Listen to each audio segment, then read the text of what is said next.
Hello guys, आज मैं एक अवसानी माई का गीत लेके आऊँ। अच्छा लगेगा तो प्यार दुलार बरसाना, कमेंट बॉक्स में जरूर से जरूर बताना।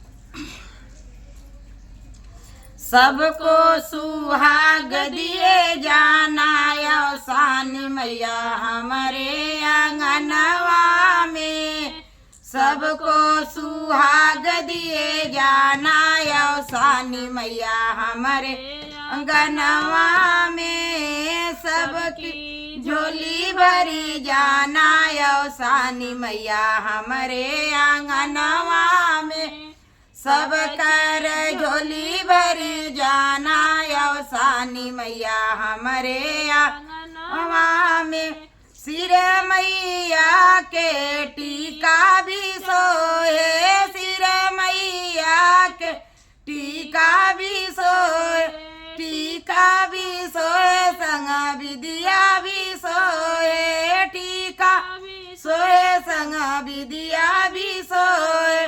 मैया से नूराया मरा कई जाना अवसानी मैया हमारे आंगनवा में। मैया से नूराया मरा कई जाना अवसानी मैया हमारे आंगनवा में।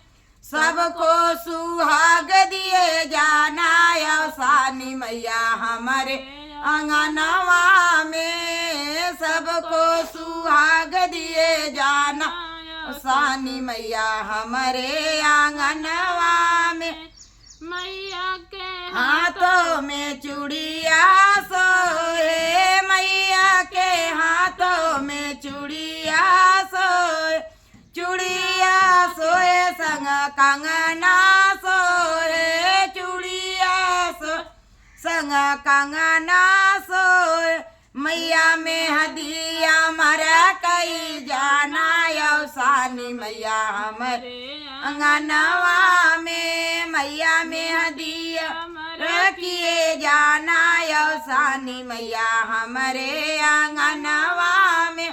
मैया हमको सुहाग दिए जाना अवसानी मैया हमारे आंगनवा में। मैया हमको सुहाग दिए जाना अवसानी मैया हमारे आंगनवा में।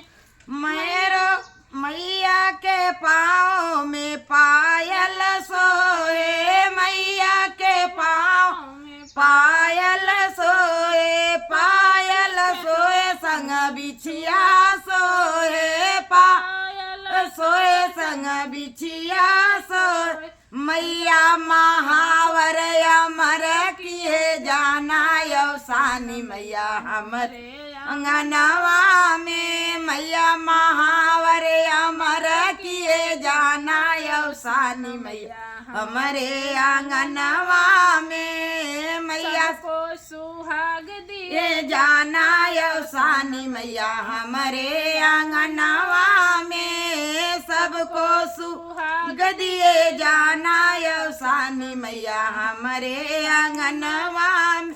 अंग मैया के लहंगा सोए, अंग मैया के लहंगा सोए, लहंगा सोए, हो साड़ी सोए, लहंगा सोए, हो साड़ी सोए।